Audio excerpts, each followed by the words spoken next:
Welcome everybody. My name is John Nurthen at Staffing Industry Analysts. I'm the Executive Director of Global Research, and I'm joined on this call by Lieven Van Nieuwenhuyze from House of HR, but also importantly from the World Employment Confederation. And we're going to have a little chat about automation, digitalisation, how it's impacting the workforce, and also how staffing firms are reacting and what they're doing in particular. So, Lieven, maybe we could just talk about, your perspectives of how it's impacting the workforce and your clients. I know the WEC published some research earlier this year called "The Work We Want," but in the real world, how do you see it impacting the workforce? This is something I could answer in hours. I think the impact is huge, and I'll only take a few minutes. But back in the days, I think it was November 2022 when ChatGPT was launched. Suddenly, 6 weeks later, 100 million people were using it, which was amazing. And then we started thinking, okay, according to a study I read back then from McKinsey, it said on average, the white-collar job will be done 60% more efficiently. Okay, that's nice. If all my colleagues can work 60% more efficient, that's great. But what if our clients start working 60% more efficient? They might need less staff. And then the first contracts, which could be cancelled, will be the flexible contracts, which are actually our business. So we were kind of anxious. How is this going to impact our business? So we looked into it, and I thought we need to embrace this. This is not going to go away. So the first thing we did was training all our employees. I made a deal with a local university in Brussels, and I trained by now over 1,500 of our colleagues in the use of generative AI. So ChatGPT is only the beginning. It's so much more. It's about efficiency. It's about automating boring stuff. And at House of HR, we always feel we have to use new technology in a creative way to be able to work more efficiently. It's basically my job. So I'm constantly on the lookout. But then with the search of generative AI, this became my main job. So now I'm constantly testing new ways of working and trying to figure out how can we use this to become more efficient in a way which is, of course, compliant to the European AI Act and the GDPR, etc., which sometimes is very hard. Because I'm not sure if this will be in the final recording, but as you can see, I've got my virtual assistant here, Mimi. She's called, it's me, and it's also the other me, so Mimi. But it's an experiment. And it's actually great. When we do an interview with candidates, the whole interview is recorded. We, of course, we ask at the beginning if it's okay for the candidate. The interview is recorded. And how chaotic the conversation was, we always get a transcription in the same structure. And then this can be parsed and attached to our applicant tracking systems, to our ATS. So our recruiters, they don't have to take notes anymore. Everything is recorded. They get a transcript. And in an AI surrounding, they can ask some questions. Could you give me a list of the hard skills of this candidate? You get a list, etc.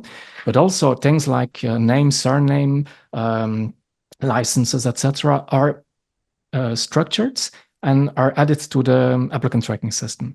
So these things save us lots and lots and lots of time. So I think in my position, the 60% more efficient, being 60% more efficient, it's even an underestimate. Yeah, so it's interesting to hear you talk about generative AI because, of course, that's the high-profile part of AI at the moment. But presumably, you were doing something already with machine learning. Were you automating in the back end before generative AI appeared? Yeah, generative AI is the only thing which is above the radar. It's something everyone sees, but below the radar, you have machine learning, deep learning, natural language processing, the whole charade.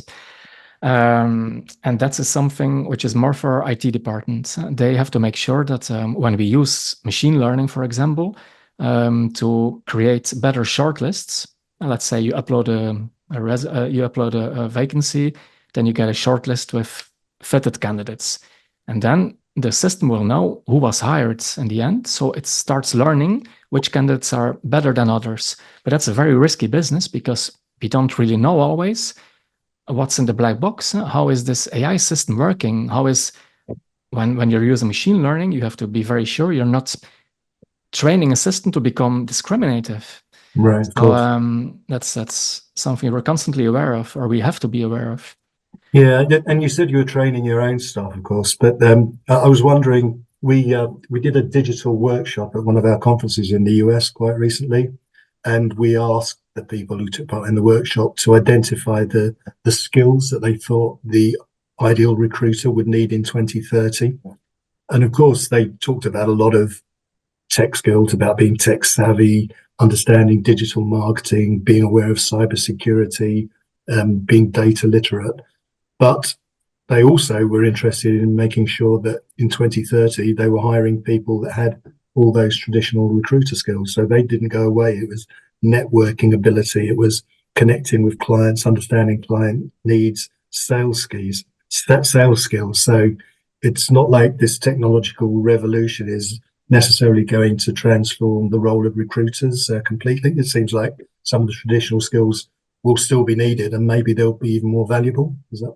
Would that be your perspective as well? It's a very interesting and a very important question indeed, and it's a coincidence, but this was just on top of my desk future skills, so I'm really into it. Right.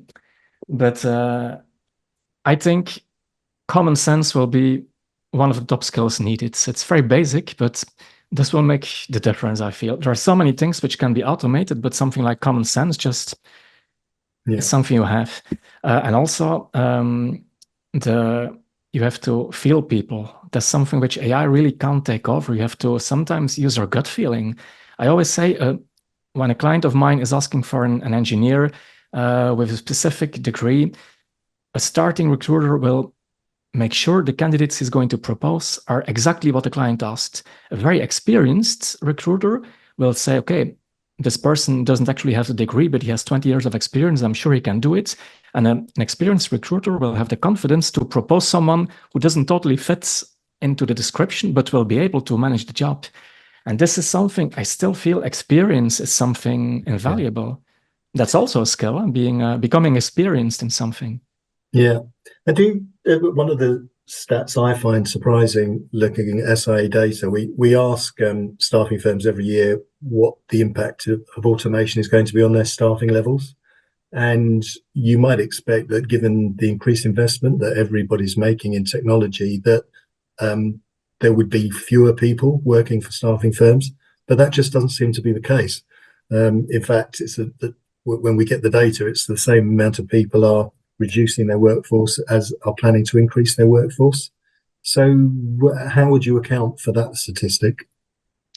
There are two possibilities. Or by using AI, you can reduce your amount of staff, or you can say we're going to do more with the same amount of people, and we are going to grow faster. This is a decision we made. We're not letting anyone go because of AI.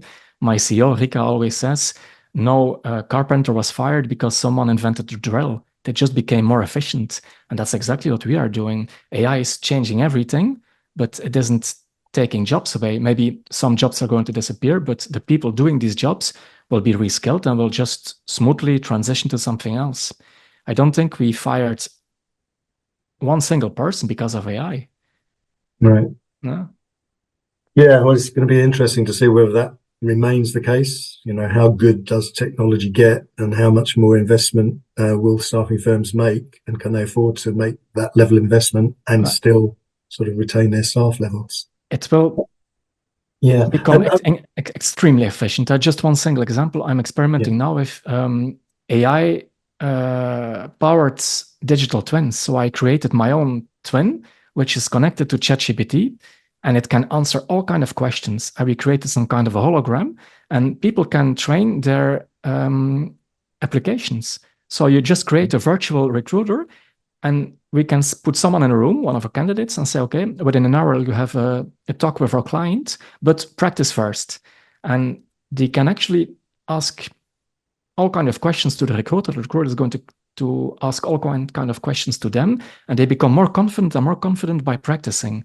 And that's a great way of using. We don't have the manpower normally to do something like that. We can't put hours and hours in each candidate to train him in becoming a better candidate or becoming better at doing applications. But this is one opportunity which is making it better for everyone. So, yeah, if you know what I mean. Yeah, absolutely. One of the other statistics we have is if you look at use of AI by staffing firms, you can differentiate based on the size of the staffing firm and the segment they operate in. So the most active users tend to be mid-size and larger staffing firms. Smaller staffing firms less so, which I guess is not so surprising. They have less money to invest, fewer resources.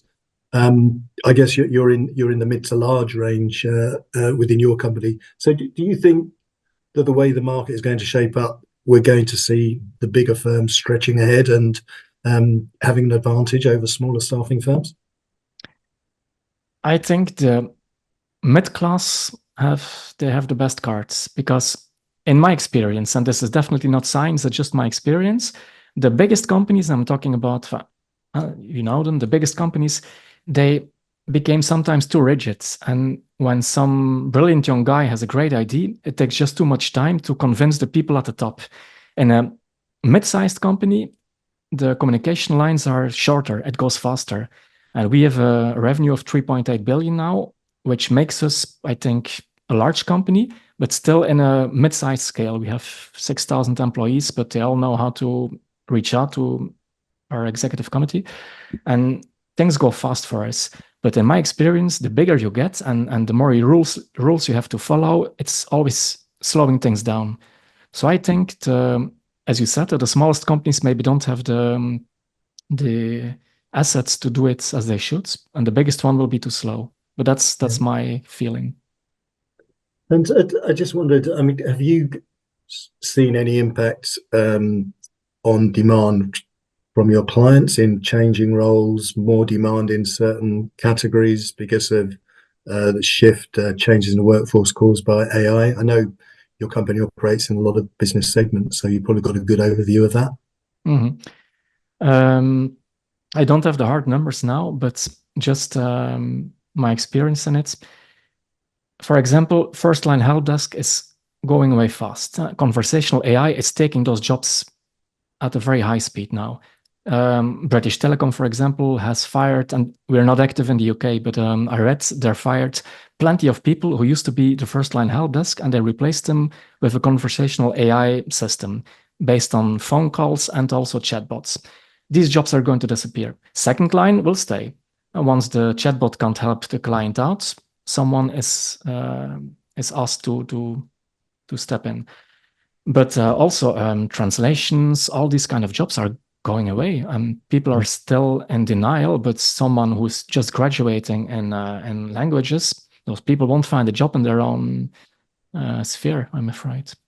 Yeah. So some jobs are disappearing, definitely, and others are growing. And according to McKinsey, in the end, this will give the economy such a boost that plenty more jobs will be created than that jobs will be disappearing, but some jobs definitely are gone. Yeah, let's hope so. I mentioned our digital workshop that we did. I mean, it was quite interesting because when we got people to think about the way that their staffing firm operated, it seemed like they actually thought that digitalization would impact all parts of the recruitment process. There was no part of it that was safe, that there would be some form of digital aspect to all parts of the process. And we're going to publish that workshop in a new report, which should be available by the time this this video is made available. And I also wanted to make a plug for the fact that we're making it available as a new staffing tech toolkit. So this is going to be launched today as this video is being recorded. It should be available to members. It's a new addition to our research portfolio because technology is just so much more important to staffing firms today, and there's so much happening in the market that we want to make sure that our members are able to keep up to speed with everything. So thank you very much for your insights, and good luck with all your initiatives. Thank you for having us. Yeah, thank you. See you later.